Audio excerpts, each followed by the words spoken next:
उत्तर प्रदेश के 10 बड़े नेता जिनका टिकट 2027 के विधानसभा चुनाव में कट सकता है। नंबर 10 पर आते हैं लालजी वर्मा जी। अब आप सोच रहे होंगे कि अंबेडकर नगर की राजनीति के इस बरगद का टिकट 2027 में क्यों कटने जा रहा है। तो भैया गणित सीधी और सपाट है।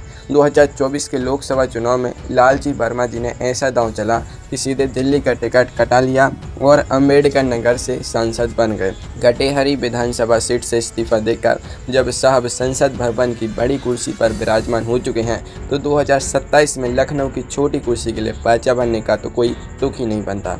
समाजवादी पार्टी भी अपने इस पुराने सिपाही को अब दिल्ली के सियासी दंगल में इस्तेमाल कर रही है, ना कि विधानसभा के अखाड़े में।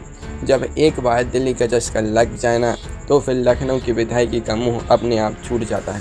पार्टी का साफ रुख है कि जो सांसद बन चुके हैं वे दिल्ली में बैठकर केंद्र की सरकार को घेरें, लखनऊ में किसी नए चेहरा को मौका दिया जाए। इसलिए लालजी वर्मा जी का 2027 विधानसभा चुनाव से बाहर होना लगभग तय है। लेकिन रुकिए, ये तो बस पहली झांकी है। आगे तो ऐसे ऐसे सूरमाओं के नाम आने वाले हैं जिनकी ज़मीन पैरों तले खिसक चुकी है। नंबर 9 पर आती हैं पल्लवी पटेल जी।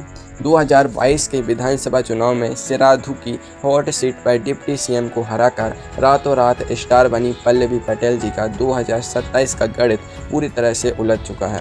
2022 में तो समाजवादी पार्टी के सिंबल की पतंग उड़ाई और विधायक की कुर्सी हथिया ली, लेकिन 2024 आते आते अखिलेश यादव जी के साथ पीडीए के मुद्दे पर ऐसी तनातनी हुई कि गठबंधन की पूरी पतंग ही कट गई। अपनी अलग पार्टी, अपना अलग दल करीमाबादी के बैनर तले जब इन्होंने अकेले होने की कोशिश की तो चुनावी समंदर में नाम हिचकोले खाने लगी। आज की तारीख में हालत यह है कि ना तो इंडिया गठबंधन इन्हें भाव दे रहा है और ना ही एनडीए के दरवाजे इनके लिए खुले हैं। राजनीति में जब कोई नेता एक साथ दोनों नावों पर सवारी करने की कोशिश करता है तो उसका डूबना तय होता है। वो कहते हैं ना कि दो नावों पर सवार होकर नदी पार नहीं होती। बिना किसी बड़े सिंबल और मजबूत जनाधार के 2027 में पल्लवी पटेल जी को कोई बड़ी पार्टी टिकट थमा दे, इसकी उम्मीद ना के बराबर है। यानी सिराथू की पुरानी चमक अब पूरी तरह फीकी पड़ चुकी है। नंबर 8 पर आते हैं सतीश चंद्र मिश्र जी। बहुजन समाज पार्टी के कभी सर्वे सर्वा कहे जाने वाले और बहन जी के सबसे करीबी राजनीतिकार सतीश चंद्र मिश्र जी का सियासी चिराग अब टिमटिमाता हुआ नजर आ रहा है। एक दौर था जब बसपा के हर छोटे बड़े फैसले की फाइल सतीश चंद्र मिश्र जी के दस्तखत के बिना आगे नहीं बढ़ती थी। 2007 में ब्राह्मण दलित सोशल इंजीनियरिंग का ऐसा नुस्खा तैयार किया था कि बसपा की पूर्ण बहुमत की सरकार बन गई थी। लेकिन 2026 की राजनीति में यह पुराना नुस्खा पूरी तरह एक्सपायर हो चुका है। बहुजन समाज पार्टी अब अपनी पुरानी संरचना बदल रही है और कमान सीधे आकाश आनंद जी के हाथों में सौंपी जा रही है। नए और आक्रामक दलित नेतृत्व को आगे लाने की होड़ में सतीश चंद्र मिश्र जी जैसे पुराने वकीलों की प्रासंगिकता खत्म हो चुकी है। लगातार चुनाव हारने और घटते जनाधार के कारण अब पार्टी खुद उन्हें 2027 में उम्मीदवार बनाने की मूड में बिल्कुल नहीं है।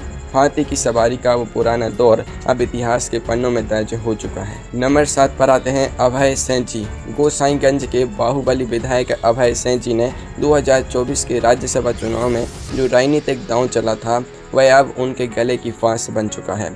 अपनी ही पार्टी समाजवादी पार्टी का नमक खाकर चुनाव जीता, लेकिन ऐन मौके पर राज्यसभा में बीजेपी उम्मीदवार के पक्ष में क्रॉस वोटिंग करके अपनी वफादारी का सौदा कर लिया।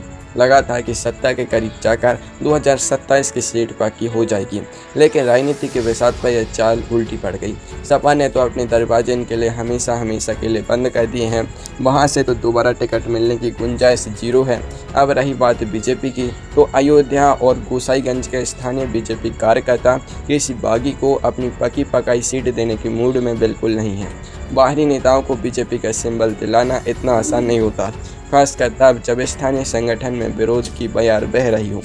अभय सिंह जी अब न सपा के रहे न बीजेपी के, बिल्कुल बीच चौराहे पर आ खड़े हुए हैं। नंबर 6 पर आते हैं मनोज कुमार पांडे जी। ऊंचाहार से विधायक और कभी समाजवादी पार्टी के मुख्य सचेतक रहे मनोज कुमार पांडे जी ने भी राज्यसभा चुनाव में ऐसा पैंतरा मारा था कि पूरी पार्टी सन्न रह गई थी। पंडित जी ने सोचा था कि वक्त रहते पाला बदल लेंगे तो 2027 में मंत्री पद की लाल बत्ती पक्की हो जाएगी। लेकिन रायबरेली की धरती पर राजनीति का गणित इतना सीधा नहीं होता। सपा से गद्दारी करने के बाद वहां से तो पत्ता साफ होना तय ही था। अब बीजेपी के पाले में जाकर जो उम्मीदें उन्होंने पाली थी उन पर पानी फिरता दिख रहा है। रायबरेली के स्थानीय बीजेपी नेता और कैडर कार्यकर्ता मनोज कुमार पांडे जी की एंट्री से इस कदर नाराज हैं कि वे किसी भी कीमत पर उन्हें भाजपा के सिंबल पर चुनाव नहीं लड़ने देना चाहते।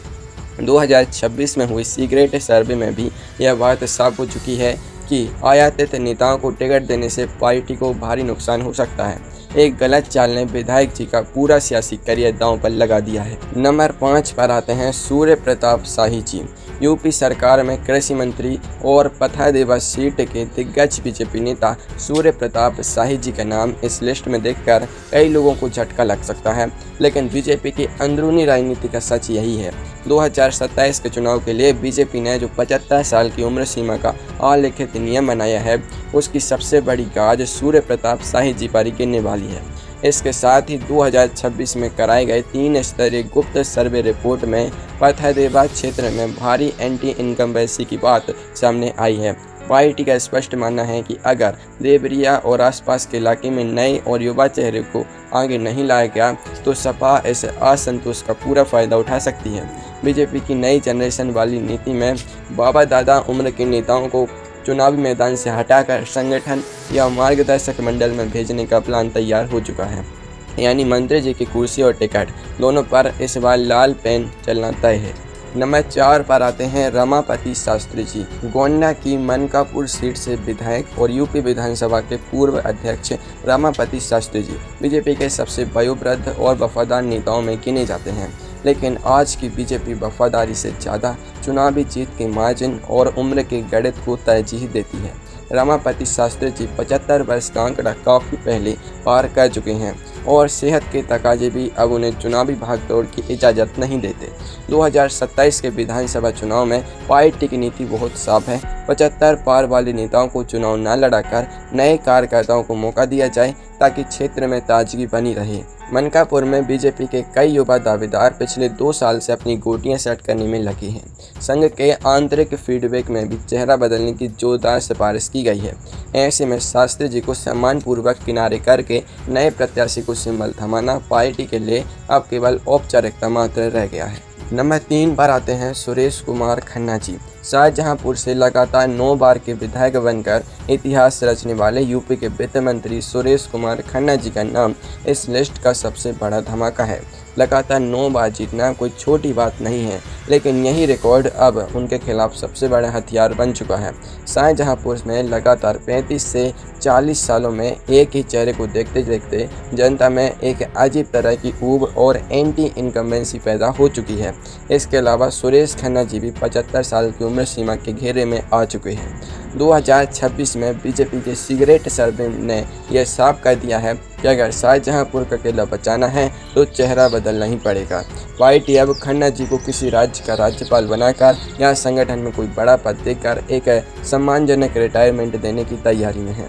लेकिन 2027 में 10वीं बार मैदान में उतरने का उनका सपना अब केवल सपना ही बनकर रह जाएगा। नंबर 2 पर आते हैं स्वामी प्रसाद मौर्य जी। दल बदल राजनीति के बेताज बादशाह और अपनी ही जुबान से अपने पैर पर कुल्हाड़ी मारने में माहिर स्वामी प्रसाद मौर्य जी का 2027 में सियासी सुपड़ा साफ होना तय है।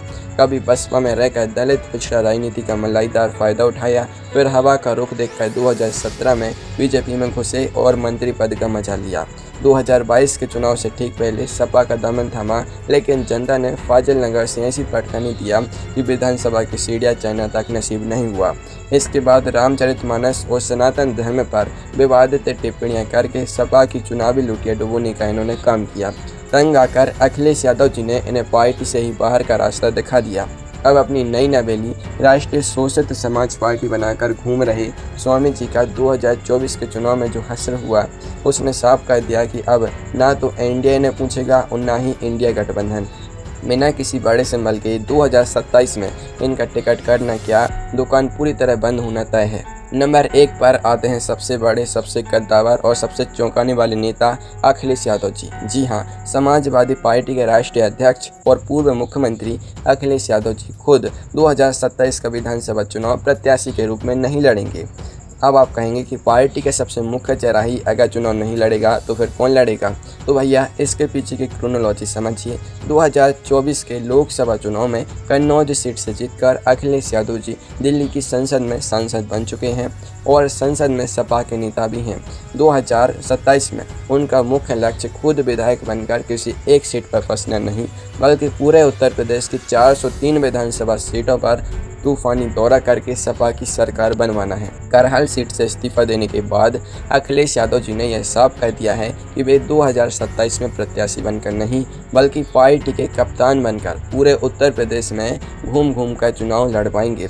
यानी वे खुद एमएलए का चुनाव नहीं लड़ेंगे, लेकिन मुख्यमंत्री के पद पर उनकी नज़र पूरी तरह टिकी रहेगी।